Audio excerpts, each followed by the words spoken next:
पर्यावरण और जल संरक्षण में पद्मश्री श्याम सुंदर पालीवाल ने आज जिला प्रशासन की कार्यशैली पर सवाल खड़े किए।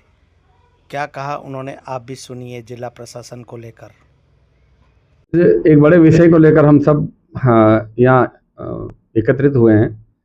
मेरा जिला प्रशासन से और राज्य सरकार से एक शिकायत है कि हर वर्ष लाखों लाखों पौधे, करोड़ों की संख्या में पौधे, एक टारगेट दिया जाता है कि नहीं 8 करोड़ पौधे लगाने हैं, 2 करोड़ लगाने हैं, 5 करोड़ लगाने हैं, पर पौधे लगते भी हैं। एक माहौल बनता है, सरकारी धन का बहुत बड़ा उपयोग भी होता है।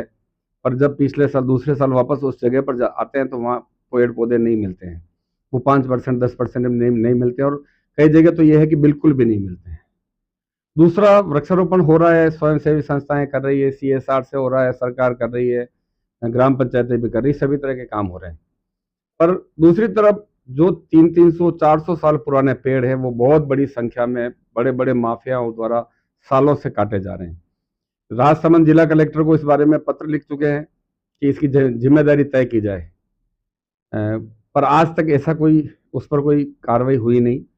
गांव में बहुत बड़ी संख्या में सैकड़ों साल पुराने पेड़ काटे जा रहे हैं। मैं तो ये चाहता हूं कि आपसे इतना जानना चाहता हूं जिला प्रशासन से कि इसकी जिम्मेदारी किसकी है।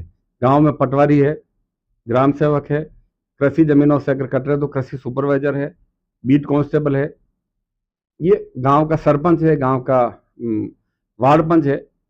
ये और कई जगह ये भी देखने को मिला है कि सरपंच और सरपंच के पुत्र, सरपंच का परिवार ही जंगलों को, पेड़ों को कटवा रहा है। पटवारी को गांव में लोग जानते तक नहीं है। इस तरह की बातें सामने आई है।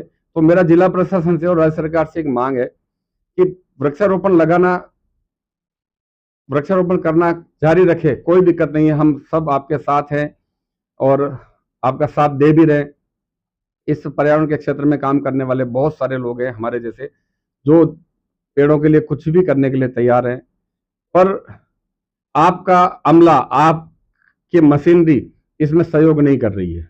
हम जाते हैं मौके पर, हम पर हमले होते हैं, हमारे साथ जातियां होती है, गांव लोग विरोध करते हैं, और उस परिस्थितियों में जाकर हम पेड़ों को बचाने की कोशिश करते हैं। वहां जाकर आपके पटवारी, तहसीलदार और उच्च अधिकारियों को फोन करते हैं, आते भी हैं, कई बार फॉरेस्ट के लोग भी आते हैं। और जब वन विभाग से बात करते हैं तो वन विभाग वाले कहते हैं कि जमीन हमारी नहीं है, हम कार्रवाई नहीं कर सकते हैं। तो तहसीलदार से बात करते हैं, तहसीलदार पुलिस थाने में बात करवाता है।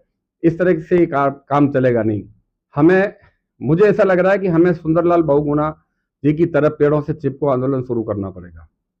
हमारी आदर्श अमृता देवी बिश्नोई जी हैं, जिन्होंने पेड़ों के लिए सैकड़ों सिर कटवा दिए, और कहीं ऐसा नहीं हो कि इस तरह की परिस्थितियां राजसमंद और अन्य जिलों में वापस हो जाए।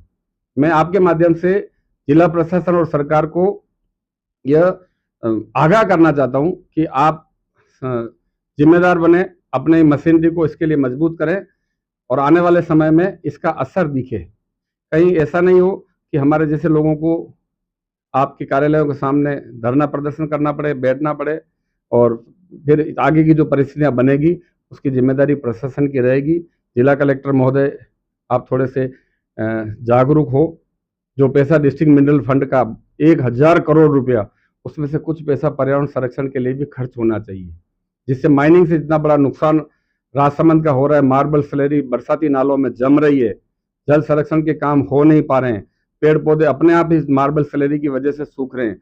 मार्बल का खानों का मलबा चारागाह जमीनों पर डाला जा रहा है। क्यों नहीं DMFT से उन चारागाहों की फेंसिंग करके उस पर वृक्षारोपण के कार्यक्रम पहले से ही बनाया जाए। बारिश आने वाली है, आप कितने पौधे लगाएंगे और कितने पौधे आपके माध्यम से पेड़ बचेंगे, इसकी जानकारी आप मीडिया को दें, हमें भी बताएं, और आगे की क्या कार्य योजना है इसके बारे में भी जानकारी दें।